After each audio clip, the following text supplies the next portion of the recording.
I was just right before her.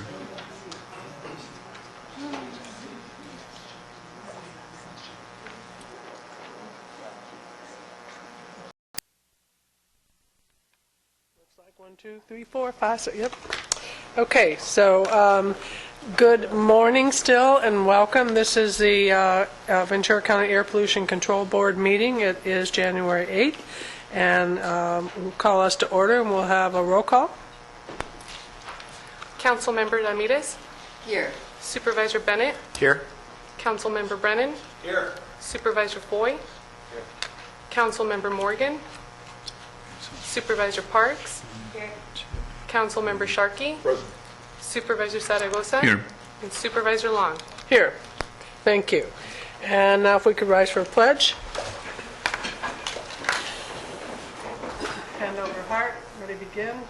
Pledge allegiance to the flag of the United States of America and to the republic for which it stands, one nation under God, indivisible, with liberty and justice for all.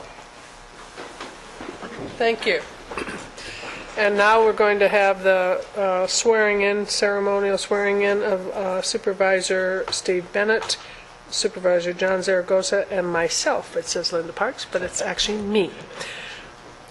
And Mr. Bennett, you got the name straight there? So if we just stand, please stand up here. Raise your right hand, please. I state your name. Kathy Long, Do solemnly swear solemnly swear that I will support and defend that I will support and defend the Constitution of the United States the Constitution of the United States and the Constitution of the State of California and the Constitution of the State of California against all enemies, foreign and domestic, against all enemies, foreign and domestic, that I will bear true faith bear true faith and allegiance to and allegiance to the Constitution of the United States, the Constitution of the United States, the Constitution of the State of California, the Constitution of the State of California, that I will take this obligation freely that I will take this obligation freely without any mental reservation without any mental reservation, or purpose of evasion, purpose of evasion, and that I will well that I will well and faithfully discharge the duties and faithfully discharge the duties upon which I am about to enter. upon which I'm about to enter. Thank you. Okay, thank you. Yay. We're back. Thank you, Rosa. Okay, so that takes care of that. Now, we'll move on to our election of our chair and vice chair of the Air Pollution Control District Board Directors for 2013. I'd like to nominate Carmen Ramirez for chair. Second.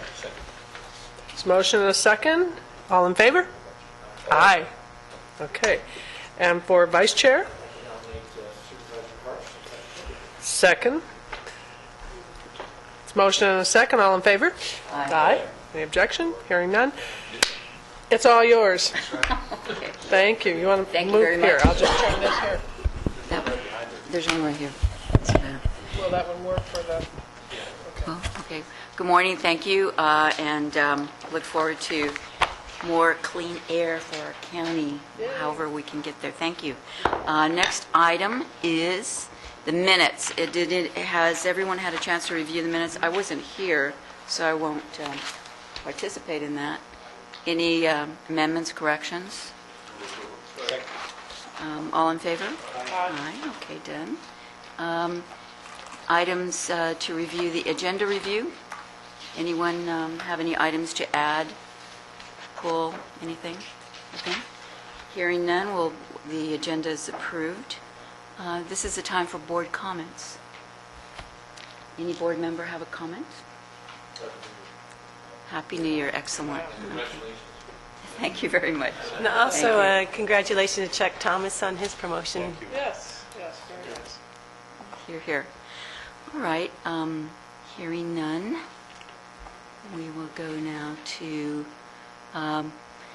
item 9, which is approval to appoint 2 Ventura County Air Pollution Control District members to the Standing Committee. And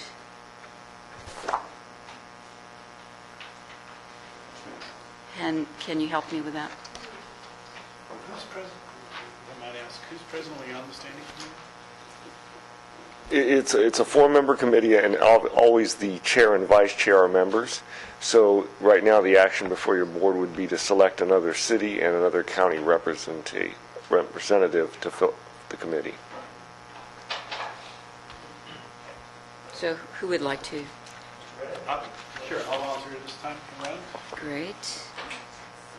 And as Mr. Anyone Morgan else? isn't here, we should volunteer. Excellent. You're already volunteered as a city person. We need a county person. Need a county person. Okay. I'm happy to do it. I've been on it. I'm happy to do it. I'll do it. Okay, Mr. Bennett? Okay. All in favor? I think. Do we need to- I'm sorry? Motion. No, I can't motion myself. I'll motion. motion. Okay. All right. Motion Brennan Okay. and Bennett. There you go. Brendan Bennett. All in favor? Aye. Aye. Any opposed? Hearing none. That's approved. Item 10 is the rulemaking calendar. Chair, there's a I'm second sorry? half. I suppose it's- I'm there's a sorry? Second half to number 9, point 1 Ventura County that goes to the South Central Coast Basin-wide air pollution. Oh, I'm sorry. I apologize. That's where I wanted Newbie here.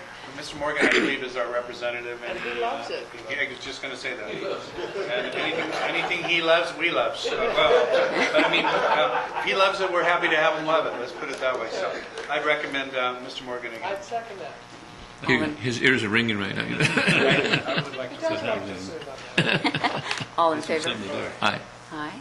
No opposition. We'll proceed, so we're done with item 9. Thank you. Item 10 is the rulemaking calendar. Mr. Villegas? Chair Ramirez, members of the board, I'm Mike Villegas, Air Pollution Control Officer. State Health and Safety Code requires the district to publish a list of all rules that we tentatively bring to your board or during the year. And what we've done is tried to make this as complete as possible. So we've created a draft rule development calendar, and we've included rulemaking actions to implement the every feasible measure requirement under the California Clean Air Act, which you're going to hear about in the next board item, improvements to existing rules, and all the foreseeable rule revisions for state or federal mandates. Even though state law does not require us to include mandated rule actions, we try to be as comprehensive as possible for the regulated community to see the list. So we've included everything that's foreseeable as a mandate. Therefore, staff is recommending that your board approve the attached rulemaking calendar. And I just give you a little background on our rulemaking. We recently had a retirement. We have about 1.5 full-time equivalents assigned to rulemaking, so right now we're writing at about a half a person, and it slowed things down, obviously. But we're going to be opening a recruitment within a week to replace that individual and get moving back on our mandated actions under the California Clean Air Act.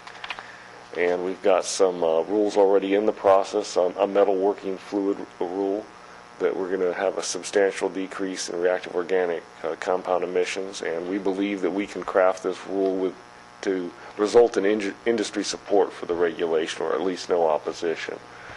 The other major rule action that looks like it's looming is composting operations. Our sister agency, South Coast, does have a regulation, and as you're aware, and I've heard it from other regulatory agencies, is as we work on landfill diversion, which is a noble goal, we've created more and more composting operations, and sometimes these can result not only in reactive organic compound emissions, but the neighbors complaining about odors, so that's something we're going to be looking at closely.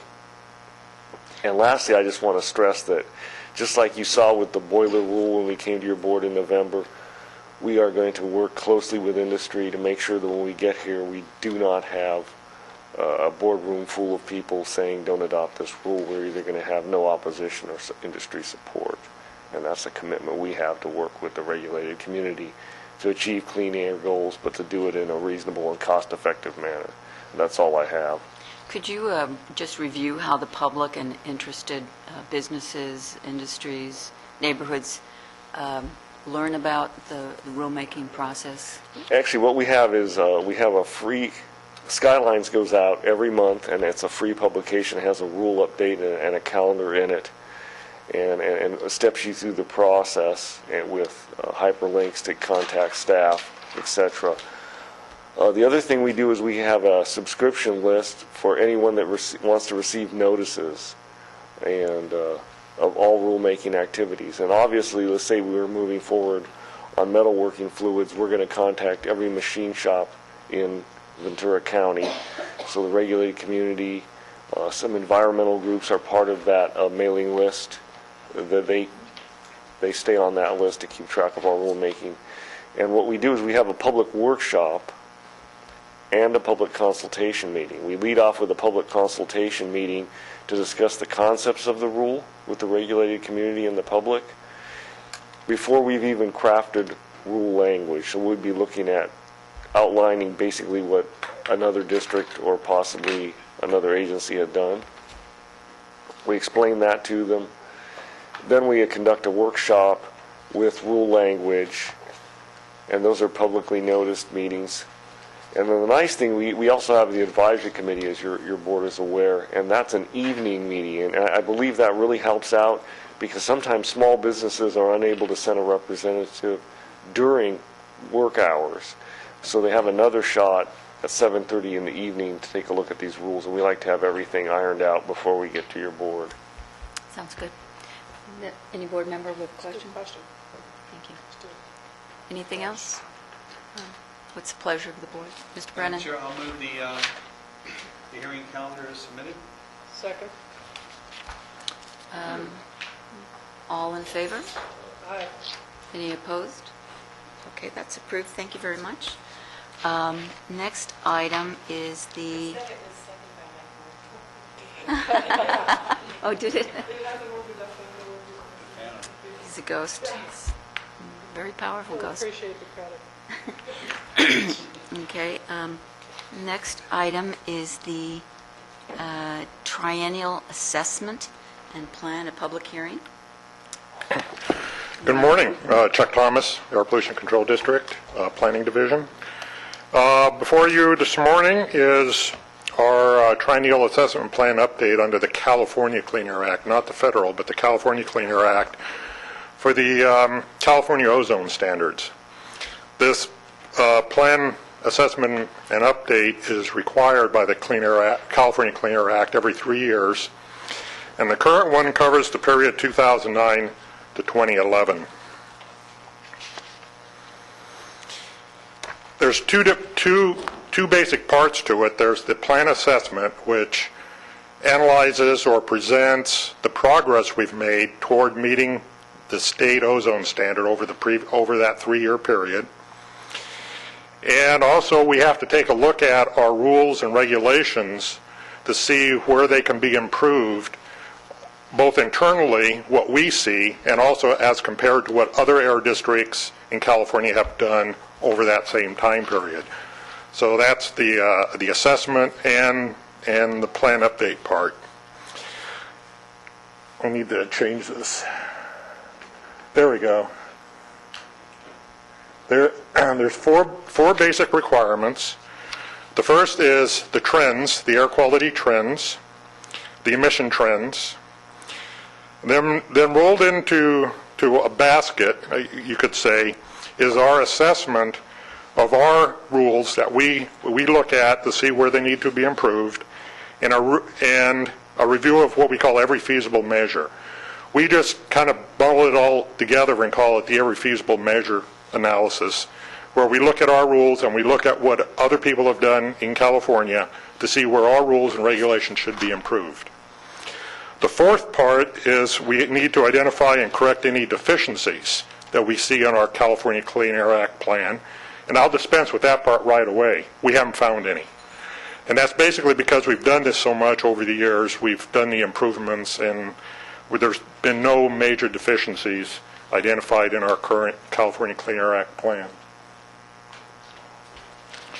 Just as a real quick review of the California ozone standards, there are two. There's the 1 hour and there's the 8 hour. And to be in attainment, we need to be in attainment of both standards at the same time, not one or the other, but both, before we're considered attainment of the California ozone standard.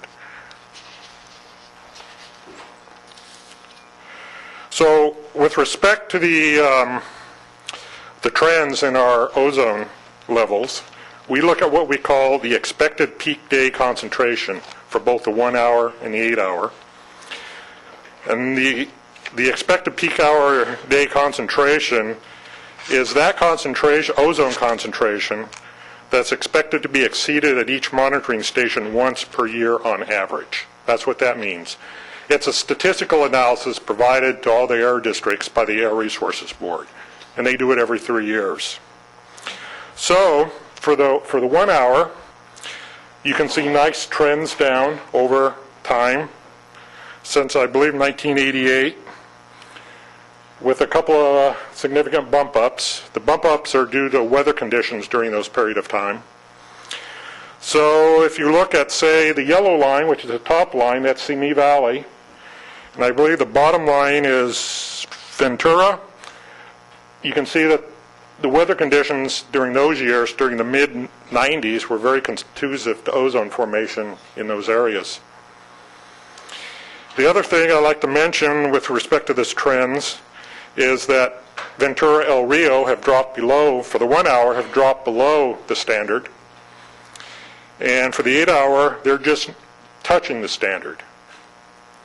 And the third thing I'd like to mention on these trends is they're kind of flattened out in the most current years.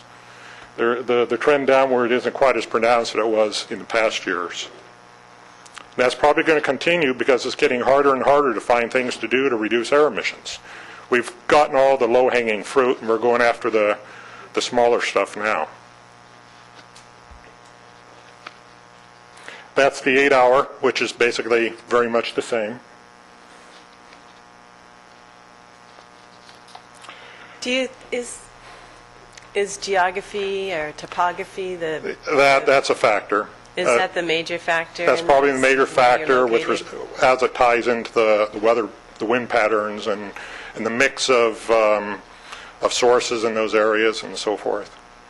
So, yeah, you notice that the inland areas are not quite as good as the coastal areas. That's always been that way.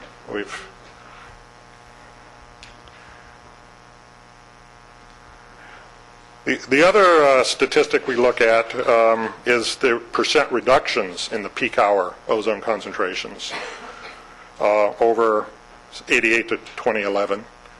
And you can see for I believe it's the 1 hour is the first one, nice reductions, healthy reductions over those years. Some areas better than others. Again, it has to do with the mix of emission sources, the applicable reductions, weather patterns, and such. If you go to the 8 hour equivalent graph, it's about the same level of reductions, some a little bit more, some a little bit less, but altogether really good.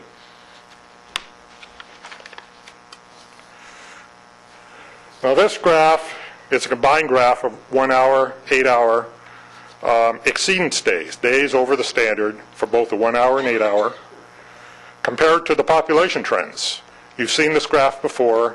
It's just been updated to 2011. And again, what you see is very nice reductions in exceedances of the ozone standard, especially when you can factor in the population increase. So that's very, very significant.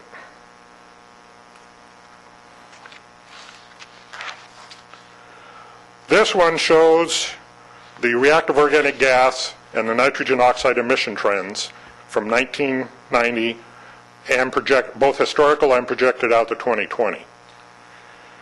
What you'll notice on this is the NOx, the red line, continues downward into the future based on what we anticipate coming along, mostly motor vehicle emission controls, both light duty, heavy duty, stationary emission controls. But the ROG, the reactive organic gases, kind of really much flattens out.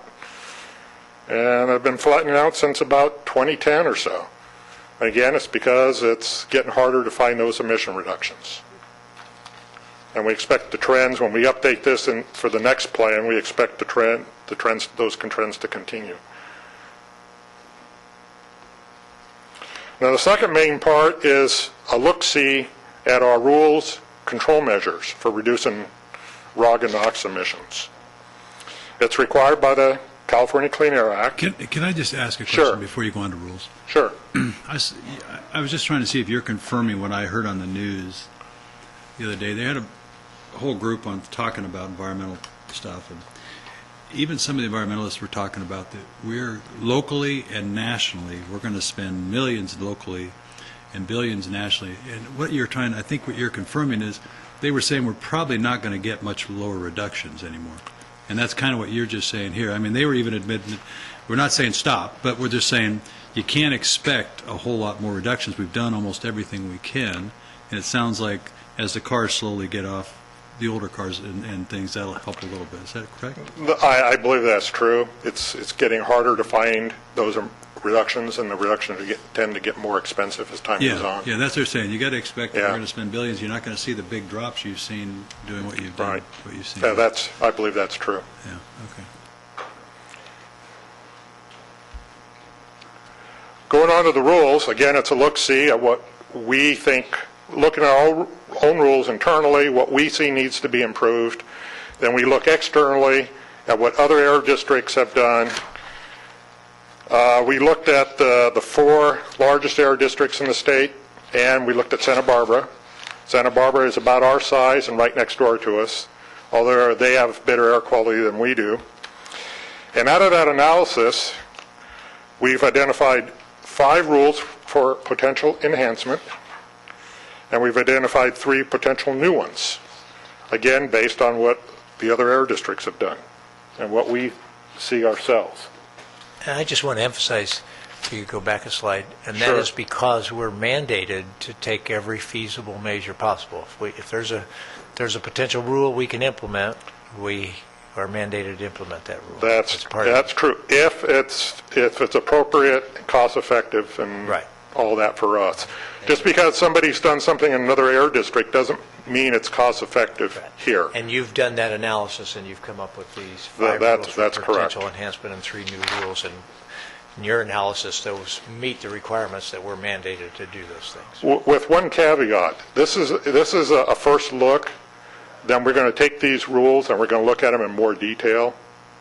So we're not exactly 100% committing to these right now, but it's something we need to look at in more detail, and that's what we're going to be doing. And I'm just trying to clarify, we're just not looking for rules. No. We're doing this because we're mandated to do this. No, it's mandated in the California Clean Air Act, which also would help us with the Federal Clean Air Act as well for the federal ozone standard. So it all kind of goes together. So where am I? So these are the 5 rules for enhancement.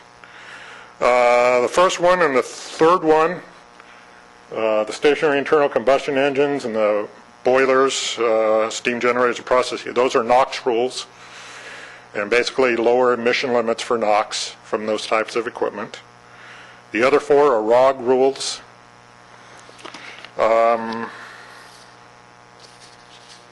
Going on to the 3 new ones.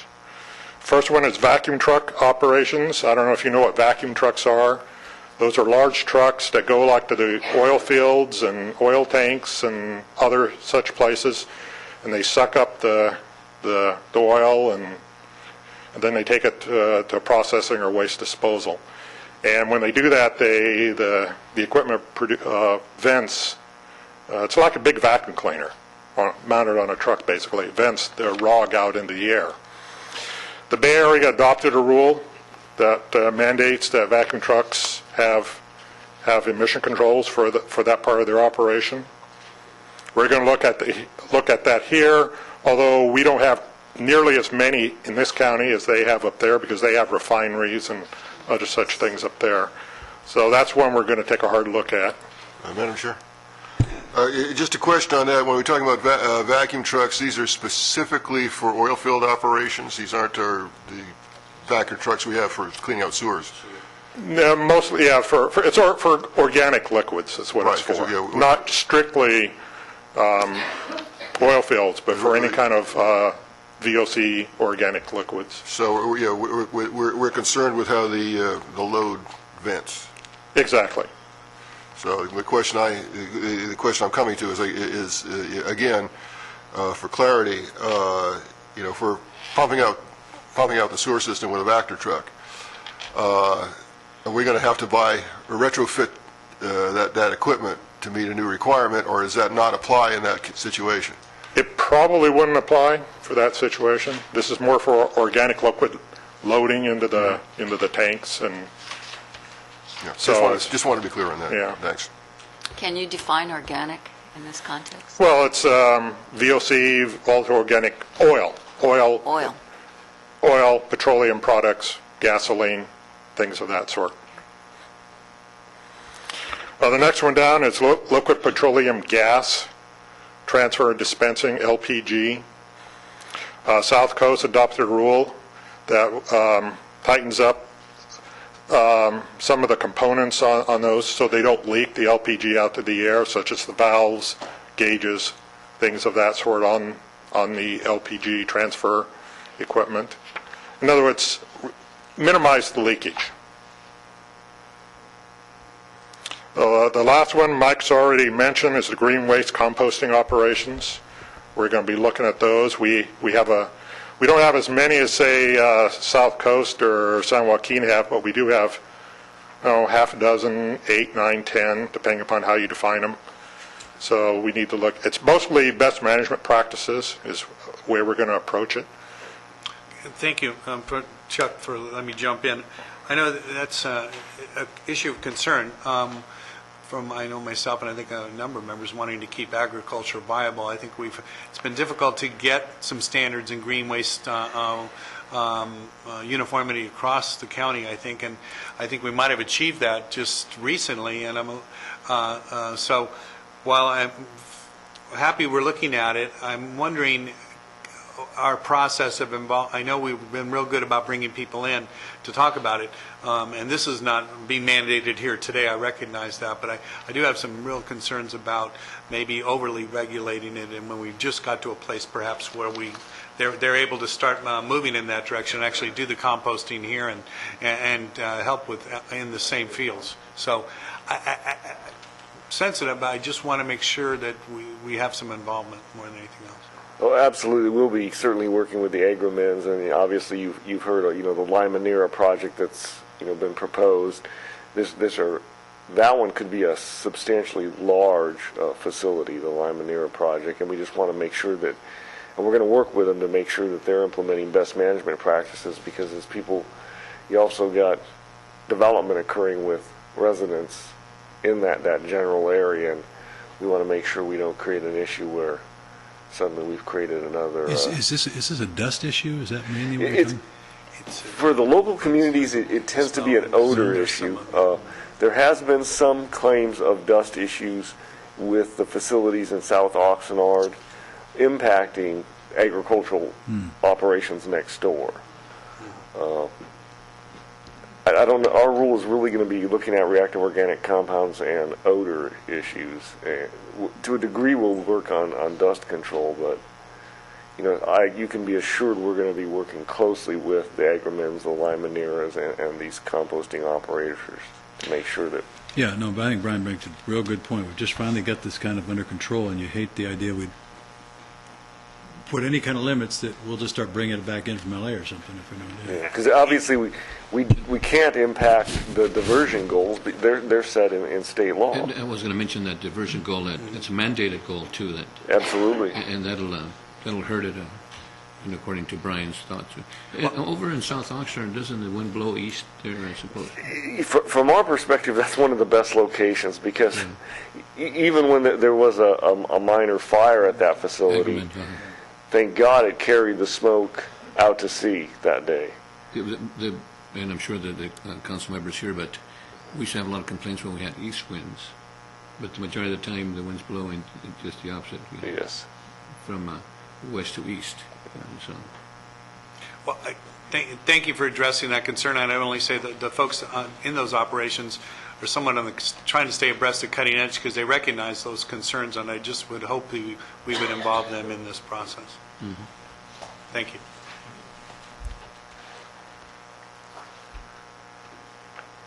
I think what I have just went the last slide here. We had a public review period of November 1st to December 5th, which is a little bit more than the required 30 days. We distributed the notice to 80 parties on our interested party list. It was available on the district's website, and we also published a notice in the Ventura County Star. We got no comments, no phone calls, no emails, nothing on this, which is not unusual. The last one we did, we didn't get any comments either. So I think it got well distributed, but it generated no interest.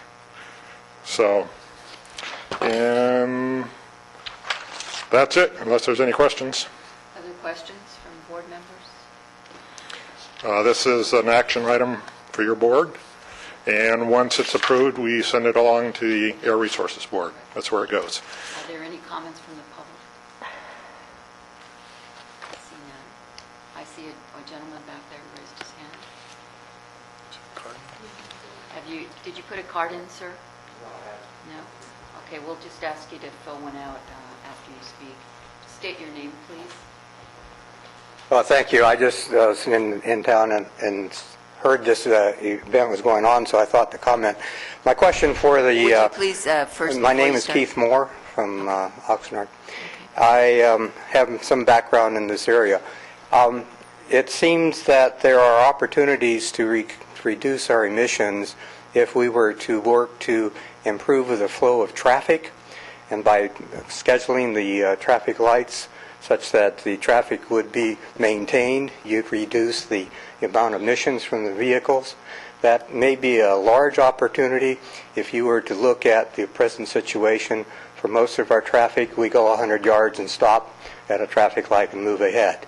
That means that every vehicle is adding to the emissions to the community, and I think it would be a very cost-effective approach to schedule the traffic lights so that they would manage the traffic for better flow and reduce emissions. That's my comment. Thank you very much. Thank you. All right, any other comments Chair. from the public? Yes. The point's well taken. However, this body, just for point of information, we deal with stationary sources. We don't deal with anything that moves. That's your problem. You're looking at the problem. Well, that's what the law says, sir. I understand that. I will only say, and I'm not sure what the rules are here because I know generally we don't engage in dialogue, but I'll just say Oxnard itself is instituting a traffic flow system, which is, again, a city issue. So thank you for your comments. That was great. I would just Mr. let Yates? your board know that we do have a representative that sits on the Ventura County Transportation Commission's TTAC committee, and district staff has been supportive of seeking funds for traffic synchronization projects. So Great. we do see it as a benefit also. Thank you. Other comments from the board? Anything? Should we close the public hearing? Is that what we do? Is there a motion to close the public hearing? Mr. Foy, second by Mr. Sharkey. Okay, all in favor? Yes. Okay, and what is the pleasure of the board? I'll move the recommended action. Would that be all four matters? Yes. All right. Thank you, Mr. Brennan. Second by Mr. Bennett. All in favor? Aye. Any opposed? No? Thank you very much. Thank you. Measures adopted. Item 12 is our next item. Approval of Department of Motor Vehicles grant funding of up to $10,000 to assist with various items.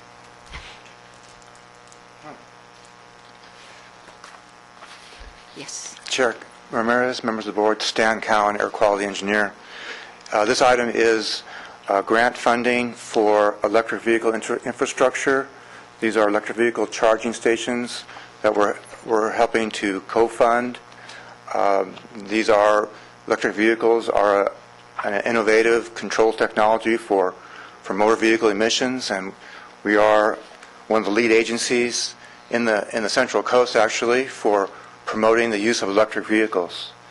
In September of 2011, your board approved a grant, $200,000 grant from the Energy Commission to do a planning study for where the best locations are to site these, and that work is ongoing. But that particular process put us in motion to get as many resources as we can and as many charging stations as we can in the Central Coast. And this Energy Mission grant is strictly for planning, it's not for equipment, which is why we're asking that you use DMV fees. $27,000 is the proposal for the 3 projects that we're requesting approval on. We are leveraging this funding with state and federal funding, either with the Energy Commission and with DOE from the federal government. The 3 projects, the first one is Ventura County Transportation Commission's Camarillo Metrolink Station. There's 2 charging stations. We're requesting $10,000 to assist with the installation of that project. The city of Camarillo they maintain that station, and so they will be in charge of doing the maintenance and operation of that station. And they would collect any revenue associated with charging fees associated with electric vehicle charging.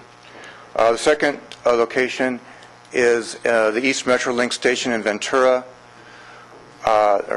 and that's also 2 chargers with a $10,000 request to assist with installation. The third project we're requesting is the city of Oxnard. There are 3 locations, 5 charging stations. We're talking College Park, 5th Street, and downtown parking lots, and the request there for $7,000.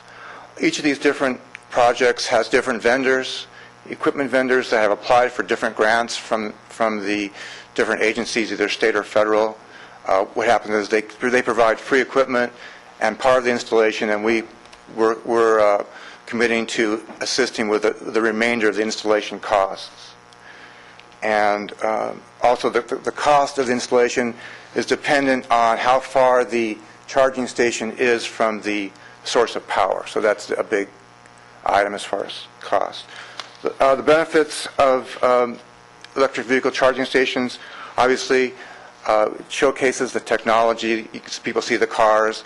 Extends the range for battery electric vehicles that require to be charged on a regular basis. The other plug-in vehicles that we have are called the hybrid plug-ins, and they have an onboard charger so they don't need as much as the battery electrics. But they're also, we want them to run on as much electricity as possible, and that will reduce air emissions. But the more electricity they use for their vehicles, the fewer air pollution emissions. So that's a good thing.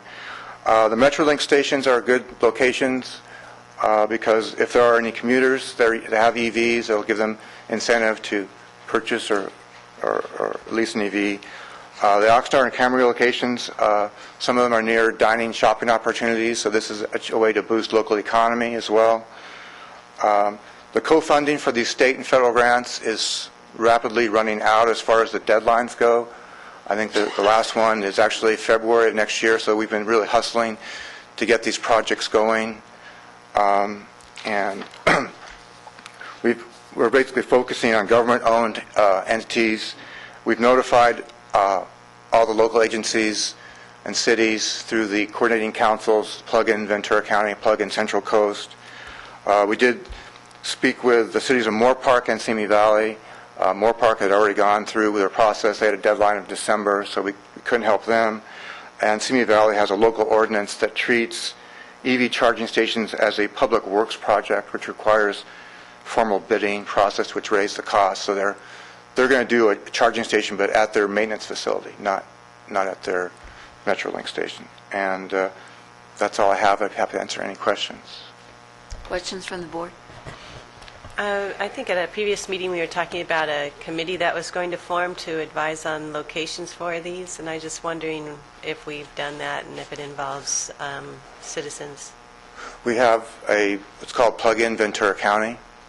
It's a group, it's a coordinating council, and it has citizens on the committee as well. If people are interested in serving on it or coming to the meetings, are those like Brown Act and available to come to, or is it a private? Yeah, if we have a meeting, we'll definitely post a notification and let... Okay, and also if you could let my office know, if, I definitely know people who want to be involved Oh, in okay, that, great. so Sure. I'd appreciate it, thanks. Mr. Brennan? Thank you. And thank you for pushing through. I know the grants have been drying up, and we were in a situation where we were kind of concerned about losing that. And I want to thank you and your staff for really the extra effort to make sure they got in and not lose that funding. Just a quick question. Will we work with Cal State Channel Islands? I know Supervisor Long, you're very active at the university. Is that would they have to apply separately for, or can they come through us? Yeah, in fact, last November, your board approved 5 stations at Cal State Channel Islands, and those projects are ongoing, and they're new parking facilities. They're going to have 5 new charging stations.